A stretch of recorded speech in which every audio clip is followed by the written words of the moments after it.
जय श्री कृष्ण। दोस्तों, ये कहानी हर व्यक्ति से जुड़ी हुई है। आज का विषय बहुत ही महत्वपूर्ण है। अक्सर हमने लोगों को कहते सुना है कि यह आदमी बड़ा अच्छा था, फिर भी भगवान ने इसके साथ बहुत बुरा किया। आखिर ऐसा क्यों और कैसे होता है? ये कहानी लाखों लोगों की सोच बदलने वाली है, अतः आप इस कहानी को ध्यान पूर्वक पूरा अवश्य सुने। एक बार की बात है, भगवान श्री कृष्ण से देवी सत्यभामा कहती हैं, हे स्वामी, आज मेरे मन में कुछ प्रश्न उठ रहे हैं, कृपया मेरे इन प्रश्नों का उत्तर देकर मेरे मन की जिज्ञासा को शांत कीजिए। तब भगवान श्री कृष्ण कहते हैं, हे देवी, आपके मन में जो भी प्रश्न उठ रहे हैं उसे निसंकोच होकर पूछो। मेरा तुम्हारे हर प्रश्न का उत्तर देना पहला कर्तव्य है। फिर देवी कहती हैं, स्वामी, जो लोग हमेशा लोगों के साथ अत्याचार करते हैं, भगवान उसे कभी दंड नहीं देते। वह तो धन दौलत से बढ़ता जा रहा है। आखिर यह सब भगवान कैसे देख सकते हैं? भगवान अपनी आंखों के सामने पाप होता हुआ कैसे देख सकते हैं? इस प्रकार तो लोगों का भगवान पर से विश्वास ही उठ जाएगा। आखिर भगवान पाप होते हुए कैसे देखते रहते हैं? तब श्री कृष्ण कहते हैं, हे देवी, आज तुमने हर मनुष्य का कल्याण करने वाला बहुत ही अच्छा प्रश्न पूछा है। मैं तुम्हें इसका उत्तर एक छोटी सी कहानी के माध्यम से बताने वाला हूँ, इसलिए पूरे ध्यान से इस कहानी को अंत तक सुने। फिर देवी कहती हैं, स्वामी, मैं इस कहानी को पूरा जरूर सुनूंगी, क्योंकि मुझे आपके मुख से इस कहानी को सुनने का सौभाग्य प्राप्त हो रहा है। श्रोताओं, फिर भगवान कहानी को सुनाना प्रारंभ करते हैं। श्रोताओं, भगवान कृष्ण ने इस कहानी के माध्यम से जीवन की गहराई को समझाया है। एक समय की बात है, किसी गांव में भगवान विष्णु का एक बहुत ही सुंदर मंदिर बना हुआ था। मंदिर की देखभाल के लिए और भगवान की सेवा के लिए इस गांव का एक व्यक्ति, जिसका नाम गोपाल था, सेवक बना हुआ था, जो सुबह और शाम दोनों पहर मंदिर की साफ सफाई करता था और दोनों समय स्नान ध्यान से निवृत्ति होकर भगवान की पूजा अर्चना करता था। वह जो मंदिर का सेवक था, बहुत ही निर्धन और दुखी आदमी था। मंदिर पर आने वाले श्रद्धालुओं द्वारा उसे जो कुछ दान दक्षिणा दे दी जाती थी, वो इसी से अपने परिवार का गुजारा करता था। मंदिर परिसर में काम करते करते वो अपनी जिंदगी से जुड़ी निजी शिकायतें भगवान की प्रतिमा के सामने खड़ा होकर करता रहता था। कभी घर की बातें, तो कभी परिवार की बातें और कभी दुनियादारी की बातें किया करता था। एक दिन की बात है, वो भगवान की प्रतिमा के सामने खड़े होकर के भगवान से शिकायतें कर रहा था कि हे भगवान, आपकी जिंदगी कितनी आरामदायक है। आप तो बस मंदिर में एक जगह आराम से खड़े रहते हैं और लोगों की प्रार्थनाएं सुनते रहते हैं। कोई तुम्हें लड्डुओं का भोग लगा जाता है तो कोई प्रसाद चढ़ा जाता है। तरह तरह के मिष्ठान और पकवान भी आपको यही खड़े खड़े खाने को मिलते रहते हैं। तुम्हारा जीवन कितना आसान है और मेरी जिंदगी कितनी कठिन है। मेरी छोटी सी जिंदगी है, उसमें हजार तरह की व्याधियां भरी पड़ी हैं, जो हजार तरह की परेशानियां देती हैं। दिन भर कड़ी मेहनत करता हूँ, तब कहीं दो समय का खाना मैं अपने परिवार के लिए जुटा पाता हूँ। लेकिन उन पापी पाखंडियों को देखो, जो दिन रात बुरे कर्मों में लीन रहते हैं, फिर भी मौज की जिंदगी जी रहे हैं। हे भगवान, यदि मेरी जिंदगी भी आपकी तरह होती तो मेरा जीवन कितना खुशहाल होता। अपने उस भक्त की ऐसी बातें सुनकर भगवान से रहा नहीं गया और मूर्ति में से ही प्रकट होकर कहने लगे, तुम गलत सोच रहे हो, तुम जैसा सोच रहे हो वैसा नहीं है। दूर से देखने पर सबका जीवन अपने जीवन से अच्छा दिखाई पड़ता है।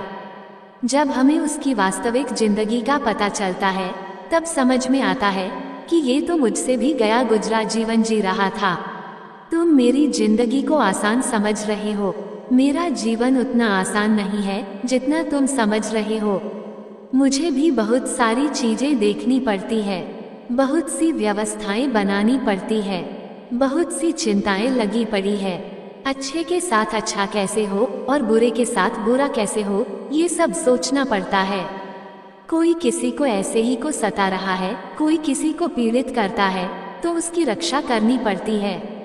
मेरी जिम्मेदारी को जिस दिन तुम समझ जाओगे, उस दिन तुम्हें मेरी मेहनत के बारे में भी पता चल जाएगा। इतना आसान नहीं है भगवान बनना। जिस तरह पिता बनकर मनुष्य अपनी संतानों को निभाते हैं, उनके दुख सुख अच्छे बुरे का ख्याल रखते हैं, इस तरह मुझे भी तुम सबका ख्याल रखना पड़ता है। इतनी सारी जिम्मेदारियों को एक साथ निभाना आसान काम नहीं है। भगवान की बात सुनकर भक्त बोला, हे भगवान जी, ये आप कैसी बातें कर रहे हैं? आपका काम तो सचमुच में बड़ा आसान है। जिस तरह पूरे दिन आप खड़े रहते हैं, तुम्हारी तरह मैं भी पूरे दिन खड़ा रह सकता हूँ। इसमें क्या बड़ी बात है? भगवान बोले, बेटा मैं फिर कहता हूँ, तुम नहीं कर पाओगे। मेरे इस कार्य में बड़े धैर्य की आवश्यकता पड़ती है, और मनुष्य में इतना धैर्य नहीं है कि वो परिणाम घोषित होने तक रुक पाए। मनुष्य के अंदर यह कमजोरी होती है कि वह थोड़ा सा सुख पाकर घमंड से भर जाता है, और जरा भी दुख पड़ गया तो टूटकर बिखर जाता है। वह अपने धैर्य को बनाकर नहीं रख पाता। भक्त बोला, अगर ऐसी बात है तो आप मुझे एक दिन के लिए अपनी जिंदगी जी लेने दीजिए, फिर आप जैसा कहेंगे मैं वैसा ही करूँगा। दोस्तों, भगवान ने उसे बहुत समझाया, पर वो बड़ा जिद्दी था। उसने एक नहीं मानी। भगवान ने भी सोचा कि चलो मैं इसे एक दिन के लिए अपनी जिंदगी दिए देता हूँ। कुछ लोगों पर उपदेशों का प्रभाव नहीं पड़ता। तो दोस्तों, फिर भगवान ने कहा, ठीक है बेटा, एक दिन के लिए मैं तुम्हें भगवान बनाता हूँ और तुम्हारी जिंदगी में जीता हूँ। फिर देखते हैं कि तुम मेरा काम किस ढंग से करते हो। और हाँ, मेरी जिंदगी जीने के लिए तुम्हें कुछ शर्तों का पालन करना होगा। भक्त बोला, हे भगवान, मैं तुम्हारी सारी शर्तें मानने को तैयार हूँ। बताइए क्या है तुम्हारी शर्त? भगवान बोले, बेटा सुनो, मंदिर में रोजाना बहुत से लोग आएंगे जाएंगे, जिसमें अच्छे भी लोग होंगे और बुरे भी, क्योंकि भगवान पर तो सबका ही अधिकार होता है। यदि किसी पिता का एक बेटा निकम्मा निकला तो क्या वो पिता उसे अपना बेटा नहीं बताएगा? इसी तरह अच्छे बुरे दोनों लोग मेरे बेटे हैं, पर परिणाम में उनको उनके कर्मों के अनुसार ही देता हूँ। भगवान बोले, बेटा जब तुम भगवान बनकर मेरे स्थान पर खड़े हो गए तो तुम्हें अच्छा कहने वाले लोग भी आएंगे और बुरा कहने वाले भी आएंगे। तब तुम्हें चुपचाप उनकी बातें सहन करनी है और धैर्य के साथ उनकी बातों को सुनना है और उनके अच्छे बुरे कर्मों को देखना है। तुम्हें अपनी तरफ से कुछ भी नहीं कहना है, चाहे कुछ भी हो जाए। भक्त ने कहा, ठीक है भगवान, मुझे तुम्हारी सारी शर्तें मंजूर है। तो दोस्तों, अब तो भगवान ने उस भक्त से एक दिन के लिए जिंदगी बदल दी। एक दिन के लिए उसे भगवान बनाकर मूर्ति में विराजमान कर दिया और स्वयं सेवक बनकर मंदिर की सेवा करने लगे। तो दोस्तों, फिर क्या देखते हैं कि उस मंदिर में माथा टेकने के लिए कोई आता है और वो भगवान के आगे हाथ जोड़कर प्रार्थना करता है कि हे ईश्वर, मैंने करोड़ों रुपए लगाकर एक बहुत बड़ी फैक्ट्री का निर्माण कराया है, मुझे आप ऐसा आशीर्वाद दीजिए कि मेरी फैक्ट्री अच्छे से चलती रहे। भगवान बना हुआ वह भक्त चुपचाप खड़ा देखता रहा। तभी उस मंदिर में एक बड़ा ही गरीब आदमी आता है। वो गरीब आदमी भगवान की प्रतिमा के सामने खड़ा होकर कहता है, हे भगवान, मैं बहुत गरीब आदमी हूँ। इस गरीबी में मैं बड़े दुख का जीवन जी रहा हूँ। परिवार का पेट पालना भी मुश्किल हो रहा है। घर में माँ बीमार है, उसके लिए इलाज के लिए पैसे नहीं है। कहाँ से व्यवस्था करूँ? कुछ समझ नहीं आ रहा है कि आगे का जीवन कैसे चलेगा। आज मेरी जेब में मात्र 10 रुपए हैं। इससे तो ना एक समय का राशन ही आ पाएगा, ना माँ की दवाई। कुछ कृपा कर दो भगवान, जिससे मेरी जरूरतें पूरी हो जाए। तो दोस्तों, इतना कहकर वो आदमी बाहर जाने को हुआ। तभी उसकी नज़र पैसों से भरे उस बटुए पर पड़ी। उसने झट से बटुआ उठा लिया और उसमें बहुत सारे पैसे देखकर वो मन ही मन खुश होने लगा और भगवान को धन्यवाद देने लगा कि हे भगवान, आप वास्तव में बड़े महान हो। आपने मेरी प्रार्थना इतनी जल्दी ही सुन ली।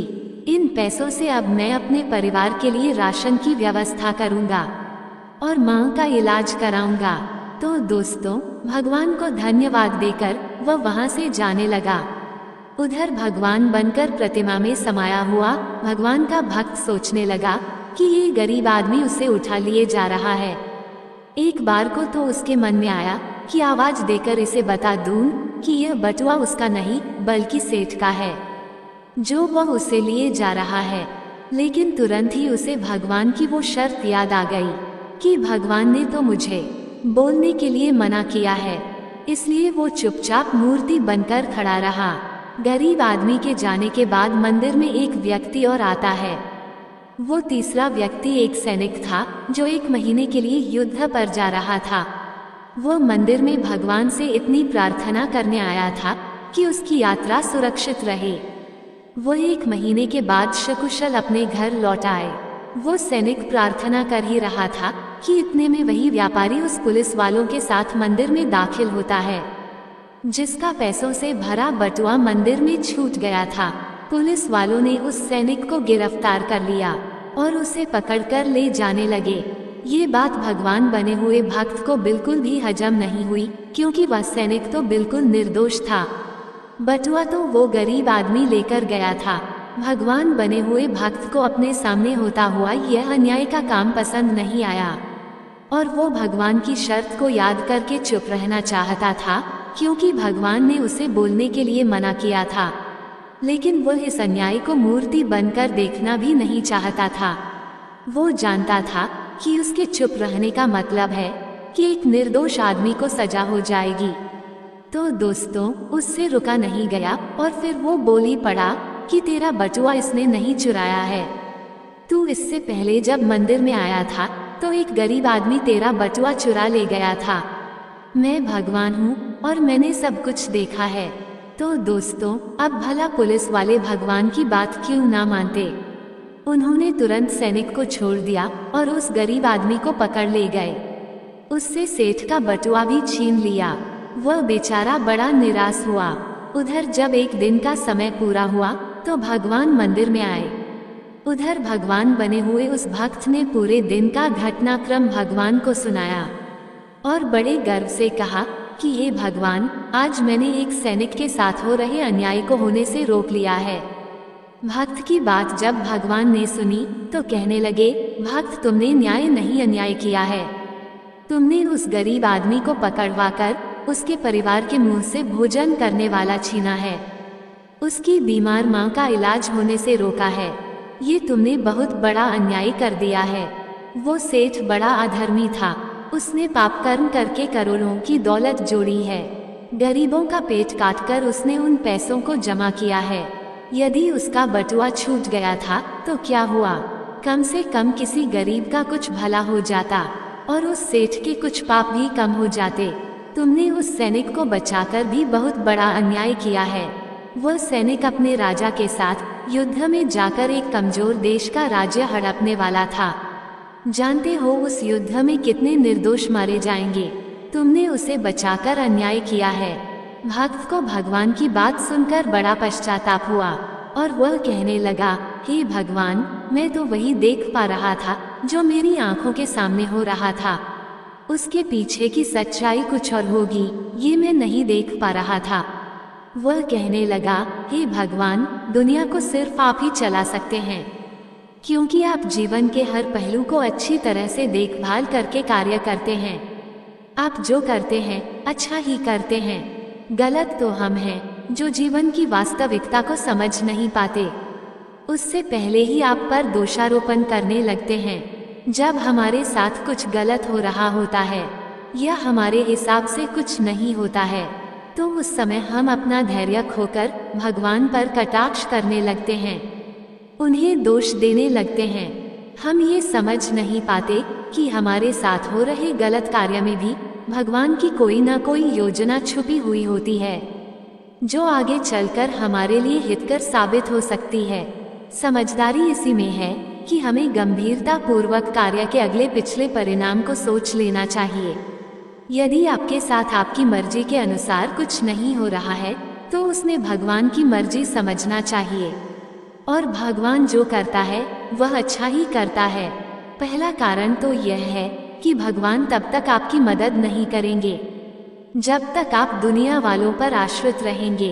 जिस दिन आप भगवान पर निर्भर हो जाएंगे, वे आपकी मदद के लिए जरूर आएंगे। दुनिया वालों पर और परिवार वालों पर आश्रित होने के कारण भगवान ने द्रौपदी की भी लाज नहीं बचाई थी। जब तक उसे लग रहा था कि मेरे बुजुर्ग भीष्म पितामह, द्रोणाचार्य, कृपाचार्य, विदुर और मेरे 5 शूरवीर पति मुझे अपमानित नहीं होने देंगे, तब तक उसने भगवान को याद नहीं किया, और ना तब तक भगवान श्री कृष्ण उसकी मदद के लिए आगे आए। भगवान श्री कृष्ण कहते हैं, मैं तो इंतजार कर रहा था कि द्रौपदी कब अपने परिवार वालों को भूलकर मुझे पुकारे और मैं जाकर उसकी लाज बचाऊं। और हुआ भी यही। परिवार की आस छोड़कर द्रौपदी अंत में भगवान कृष्ण को समर्पित हुई और उन्हें आवाज लगाई। तब भगवान प्रारब्ध कर्म भी देख कर चलते हैं। तो दोस्तों, अगर आप भगवान को समर्पित होकर चलेंगे तो आपका भगवान कभी बुरा नहीं होने देंगे। तो दोस्तों, उम्मीद है ये कहानी आपको पसंद आई होगी। तो दोस्तों, आपने आज के इस वीडियो से क्या सीखा, और दोस्तों आपको ये कहानी कैसी लगी, कृपया कमेंट करके जरूर बताएं। वीडियो पसंद आया हो तो लाइक करें और अपने दोस्तों के साथ शेयर करें। कमेंट बॉक्स में जय श्री कृष्ण लिखना ना भूलें, और ऐसे ही और भी बहुत सारी कहानियों को सुनने के लिए चैनल को सब्सक्राइब जरूर करें। धन्यवाद।